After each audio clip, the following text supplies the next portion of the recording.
Ang sarap. Hey guys! Tignan nyo, meron naman akong papabuto sa inyo.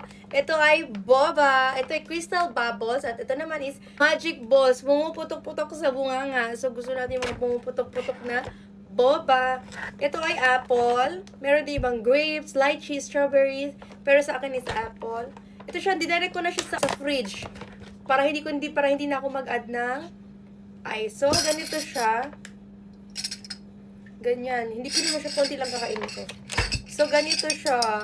Pwede nyo to siyang i-add sa mga inumin nyo. Like coffee, tea, ice creams, or sa mga, ano pa ba, cereals, mga ganun. Pwede nyo i-add dito. Tingnan, boba.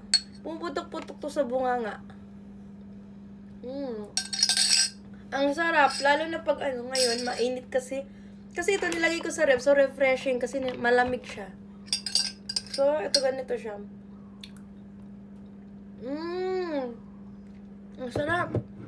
Tapos, ito namang isa, crystal bubbles. Meron din ibang mga grapes, lychee, sa akin to strawberry.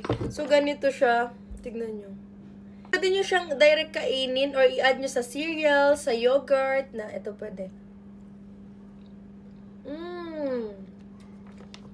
Ito medyo malambot sa bunga kasi pumuputok-putok siya.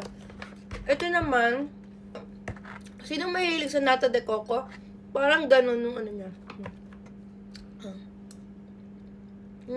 Sarap.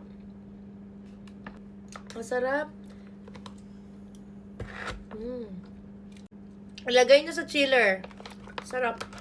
Kasi kung ilalagay nyo lang sa labas tapos add pa kayo ng ice, parang much better ilagay nyo lang sa loob ng ref. Recommended talaga ito. Pwede ilagay sa